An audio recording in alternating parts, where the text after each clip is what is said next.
Histoire numéro 1. La hantise de la psychiatrie. Leur séparation n'est que temporaire. Aurora voit la lumière autour d'elle, et ses pensées tournent sans cesse dans son esprit. Elle y est presque. Enfin, depuis tout ce temps. Il va être tellement ravi de la retrouver. Mais que va-t-il dire? Que va-t-il penser? Comment va-t-il réagir en la voyant? Elle veut tellement revoir son si beau visage, ses lèvres pulpeuses, si douces, qui dessinent le plus magnifique des sourires. Elle aime ses yeux bleus, pétillants d'une vie que rien ne peut éteindre. Et son odeur, la chaleur de son corps, ses caresses qui la font sentir si vibrante de vie. Et son rire. Que dire de son rire? Dès qu'elle l'entend, elle se retrouve dans une couette de bonheur pur. Le retrouvaille se rapproche. La lumière l'englobe presque totalement. Elle ne voit personne aux alentours. Mais où est-il? Elle est pourtant si sûre d'elle. Il doit être là. Cette lumière est peut-être omniprésente, mais elle semble rassurante et réconfortante. Malgré tout, pas assez pour calmer ses angoisses.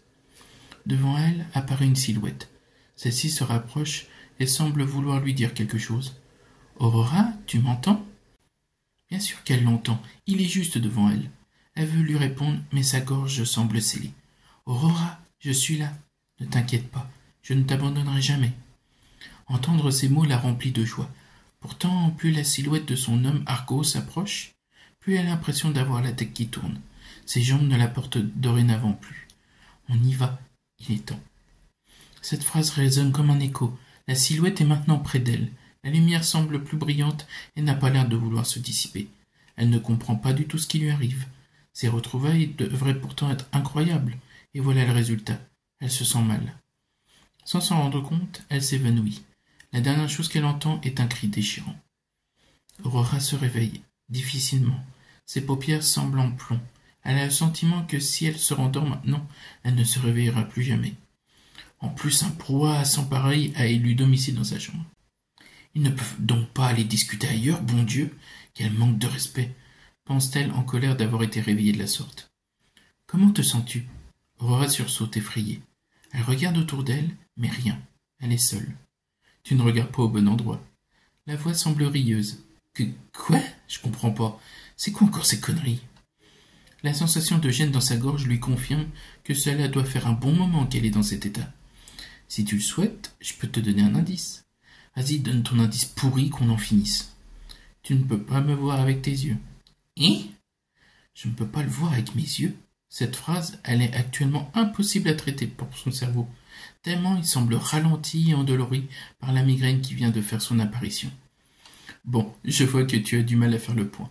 La voix semble maintenant amusée. Si tu le veux, je peux te donner un autre indice. Aurora, qui a juste envie d'être de nouveau avec Morphée, n'a plus l'air encline à deviner. Allez, dépêche-toi avec tes énigmes pathétiques. Entendu. Alors, je m'appelle Richard. Aurora, stupéfaite, ne s'est pas attendue à entendre ce prénom à nouveau. Ses yeux s'embuent. Je n'ai connu qu'un seul Richard et il est... mort? Lui coupa la voix. Tu m'en diras tant. Ma très chère Mimoule. Nouveau choc pour Aurora, qui semble beaucoup plus réveillée maintenant. Ce surnom et cette voix qui lui est très familière. Et pour finir, ce prénom, cette manière de parler, toujours posée et assurée à chacune de ses phrases, et cette pointe d'humeur pour ponctuer le tout. Elle en est presque certaine. Richounet? Pour réponse, un rire se fait entendre. Aurora n'a pas le temps de réagir à cette réaction perturbante qu'un infirmier pénètre dans la pièce, un bloc-notes dans la main. Bonjour, Madame Spectra, je suis Roger. Je viens voir si vous êtes réveillée et je constate avec joie que oui. Répond-elle, la joie d'être dérangée se lisant sur son visage. J'aimerais faire des tests, si tous vos réflexes et vos réactions sont normales. Après tout, après votre suicide, on a réussi à vous ramener que 6 minutes après que vous avez arrêté de respirer. Nous voulons savoir si ce laps de temps a causé certaines séquelles. Êtes-vous d'accord pour passer ces tests? Si cela me permet qu'on me fiche la paix, ensuite, alors oui. L'infirmier acquiesce, puis commence son examen minutieux. Tout y passe. Réflexe du genou, analyse de la rétine, de la langue, réactivité des membres du corps par rapport à des postures ou gestes demandés. Il n'a pas bientôt fini? Vous avez entendu? Demande Aurora à Roger. Ce dernier l'a regardé étrangement, mais il lui répond non d'un signe de tête. Bien sûr qu'il ne m'entend pas, il n'y a que toi qui m'entends. Alors tu es bien là, dit-elle d'un murmure à peine audible. Pourtant Roger relève la tête surpris. Vous avez dit quelque chose? Non, rien. Très bien, conclut-il, le doute se lisant toujours sur son visage. Il se remet à écrire pendant quelques instants, puis regarde Aurora. Et voilà, Madame Spectra, l'évaluation est terminée. À première vue, rien de grave. Toutes vos réactions et vos réflexes semblent corrects. Vos sens auditifs et visuels sont excellents et vous conversez normalement. Donc, rien de grave à déclarer, ce qui est très rassurant. Nous vous gardons en observation dans votre chambre quelques jours pour nous assurer que vous n'essayerez pas de faire une autre tentative. Sur ce, je vous laisse. Bonne journée. Elle n'a pas le temps de dire quoi que ce soit que l'infirmier a déjà refermé la porte derrière lui. Eh bien, il est pressé celui-là. Faut dire, il est midi. Il a peut-être faim. Ouais, ça doit être ça. Elle souffle un bon coup pour rassembler ses idées. Pour résumer la situation, je suis tombé en dépression après ta mort, dû à un AVC, j'ai fini par perdre la tête et ma famille a décidé de m'interner pour mon bien. Une fois ici, je me suis suicidé pour te rejoindre. Je suis morte médicalement pendant 6 minutes avant de revenir, avec toi dans ma tête. C'est bien cela? Un long silence accompagne cette tirade. Tu es toujours là? Oui, excuse-moi, je réfléchissais. Eh bien, je suppose, après ma mort, je n'étais pas là, donc je ne peux pas te dire. Mais à ta mort, tu m'as rejoint. J'étais si heureux. Quand tu es reparti, je t'ai suivi.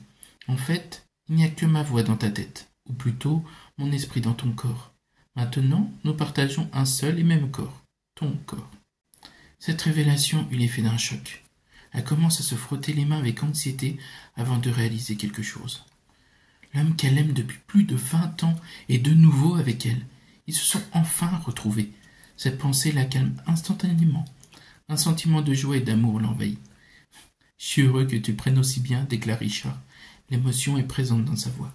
« Je suis si heureuse, même si le fait que tu ressentes toutes mes émotions et sentiments me perturbe toujours autant. Ne t'inquiète pas, tu t'y feras, mamie Maule. Je t'aime, mon Richounet. Je t'aime aussi, ma moitié. » Ce surnom les fait rire, il les représente bien. Dans les jours qui suivent, leur bonheur est à son comble. Savoir qu'ils sont enfin réunis après des mois de séparation leur fait du bien. Les médecins qui ont perçu un changement dans son humeur s'en réjouissent. Après l'avoir examiné pendant une consultation, ils lui ont accordé le droit de ressortir de sa chambre et de déambuler à nouveau, comme les autres résidents, dans l'établissement pendant les heures de sortie. Cependant, les semaines passent et Aurora ressent la fatigue qui s'installe. Son corps devient plus ralenti, les gestes du quotidien perdent en rapidité et en aisance. Son esprit est lui aussi affecté. Les pensées qu'elle essaye de formuler prennent du temps à se former. La voix de son mari, quant à lui, a l'air plus distante, comme s'il se trouve dans une autre pièce. Elle peut toujours le comprendre, mais cela devient plus difficile. Un soir, Aurora se dirige dans sa salle de bain et observe minutieusement son reflet. Elle comprend pourquoi elle se sent si fatiguée. Son corps paraît avoir pris quelques années en si peu de temps. Elle cogite aussi vite que son cerveau le lui permet. Elle sait que depuis qu'elle est revenue du monde des défunts, ses capacités diminuent, mais elle n'imaginait pas que son corps allait se mettre à dépérir. Comment faire, se dit-elle à voix haute. Je n'ai pas arrêté de songer à ma venue dans ton corps depuis quelques jours, lui répond la voix de Richard, désormais en écho. S'il m'est possible d'investir ton corps pendant que tu étais morte, grâce au lien que j'ai avec toi, il doit être possible de faire l'inverse. Tu veux dire intégrer le corps de quelqu'un d'autre, en effet. Mais pourquoi tu es bien avec moi pourtant, s'exclame-t-elle, la voix tremblante. Oui, bien sûr, ma chérie, mais je sens que je m'éteins. Ton esprit est en train d'éliminer le mien, et ton corps en montre des signes distincts. Elle sent comme quelque chose de sombre envahir sa tête, ce qui la fait frissonner. Alors, que veux-tu faire? Je pense que pour intégrer le corps de quelqu'un, on doit créer un lien. Mais la personne ne devra pas être vivante. La coexistence entre deux esprits dans un même corps est impossible. On en est la preuve concrète. Il va falloir la tuer, conclut-il d'un ton qu'elle perçoit comme froid. Mais ça ne va pas, t'es complètement fou. C'est amusant que tu me dises cela, vu l'endroit dans lequel on se trouve, remarque-t-il d'un léger rire. Tu sais, mon amour, cela ne m'enchante pas plus que toi. Mais si on ne fait pas cela, alors je vais disparaître pour toujours. Je sais que tu ne veux pas cela, non? Non, bien sûr que non, mais quand même. Je sais que c'est un choix difficile, et la décision te revient. Je vais te laisser y réfléchir. Aussitôt, elle ne perçoit plus sa présence, mais sait qu'il peut toujours percevoir ses émotions et ses pensées. Que doit-elle faire? Si elle refuse, elle va le perdre. Si elle accepte, elle devient meurtrière. Mais le point positif, c'est qu'ils seront réunis, chacun dans un corps. Elle mijote ses méninges pendant plus d'une vingtaine de minutes, sans réussir à prendre une décision. Puis, après un instant, elle se dit que de toute manière, s'il vient à disparaître, elle va se suicider à nouveau. Vaut mieux sacrifier une vie plutôt que deux. Alors c'est décidé, intervient Richard, qui met en même temps un terme à ses réflexions. On fera cela ce soir. Tu as une idée de qui tu veux prendre le corps? Demande-t-elle pensive. Eh bien, je me suis dit que ce serait à toi de prendre la décision. Il faut que la personne te plaise physiquement. Roger serait parfait, répond-elle immédiatement. C'est entendu. Elle aperçut le sourire de Richard dans son intonation. Le soir venu, aux alentours de minuit, Aurora ouvre la porte de sa chambre et se met à hurler. Elle sait qu'il va venir. Elle l'a entendu en parler avec un aide-soignant quand elle se trouvait dans la salle de jeu avec les autres résidents. Comme elle s'y attend, le voilà qui apparaît au bout du couloir, en sprintant. Elle lui fait des signes de la main. Arrivé devant elle, il lui demande entre deux souffles ce qu'elle a. Elle lui apprend qu'elle voulait prendre un bain à minuit, à défaut de prendre un bain de minuit, mais elle a vu un rat près de la baignoire. Il lui rétorque que c'est impossible, qu'ils n'ont jamais eu de problème de rongeur.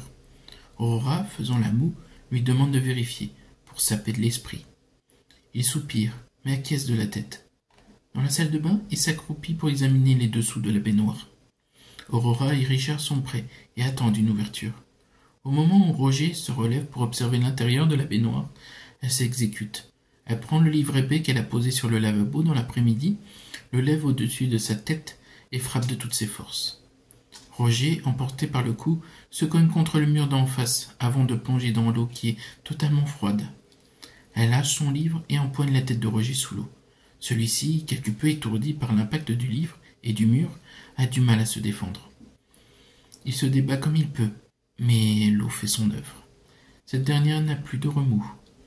Maintenant, intervient David, pendant que son esprit est encore dans son corps. Aurora s'exécute et retourne Roger. En l'embrassant, elle perçoit une énergie quitter Roger. Son corps semble soudain secoué de spasmes. Elle discerne que l'esprit de Richard la quitte. La sensation lui est étrange, comme un savon bien glissant qui lui échappe des mains. La sensation disparue, elle ressent une chape de fatigue l'envahir. Mais elle ne peut pas y céder, sinon Richard risque de subir le même sort que Roger. Elle le contemple, toujours dans ses bras, inerte. Elle le porte d'un bras et utilise l'autre pour caresser le visage de Roger Richard. Il ouvre enfin les yeux, les ouvre même à plusieurs reprises, avant de regarder le visage d'Aurora, ce dernier rongé par l'inquiétude. « Richard, c'est bien toi ?»« Non, madame Selectra, mais vous allez avoir des problèmes. » Celle-ci, surprise, commence à paniquer. Que va-t-elle faire? Où est passé Richard? Roger a donc survécu? Calme-toi, Mimoule, c'est moi. Richounet? Eh oui, embrasse-moi. Son regard s'illumine. C'est vrai, elle va pouvoir profiter de son homme, dans tous les sens du terme. Le baiser qu'il échange est passionné, promesse d'un avenir radieux pour les deux amoureux. Le lendemain, après avoir passé la nuit à se reposer et à se retrouver, Richard quitte la chambre d'Aurora avec une idée en tête et de la détermination d'aider sa bien-aimée. Après tout, son diplôme de psychologie allait de nouveau servir pour l'aider, comme à l'époque, quand elle l'a pris comme si. Une longue bataille avec les médecins s'ensuivit, eux toujours hésitants sur ses envies suicidaires, lui leur démontrant par A plus B que son état s'est amélioré. Une semaine passe, la décision est prise. Aurora fait enfin ses bagages. Richard, quant à lui, donne sa démission. Il va pouvoir profiter de sa dulcinée dans l'appartement de leur vie conjugale, qui leur appartient toujours. Le lendemain matin, il pose ses mains de chaque côté de sa tête en lui murmurant « Après tout, dans les asiles psychiatriques, il n'y a pas que des gens qui ont perdu l'esprit, il y a des gens comme nous qui l'ont retrouvé. » Tous les deux se regardent dans les yeux avant d'exploser de rire. Puis, empoignant les bagages d'Aurora, il quitte enfin pour de bon l'asile psychiatrique, l'esprit serein. Histoire numéro 2. Un homme, des passants et un pont. Un homme se trouve à l'extérieur des remparts du pont. Avant de sauter, il regarde la structure de la passerelle, puis les gens qui s'y trouvent. Décidé, il s'élance. Il sait que 100 mètres le séparent de la rivière. Pourtant, il a sauté sans hésiter. Les personnes qui l'ont regardé, sans réagir, ont pensé à un autre suicidaire. C'est tellement habituel sur ce pont qu'il n'essaye même pas de le secourir. L'impact est très violent pour l'homme, mais grâce au ciel, il s'en est sorti. Derrière lui, un énorme bruit se fait entendre, suivi de nombreux cris. Eux n'auront pas autant de chance.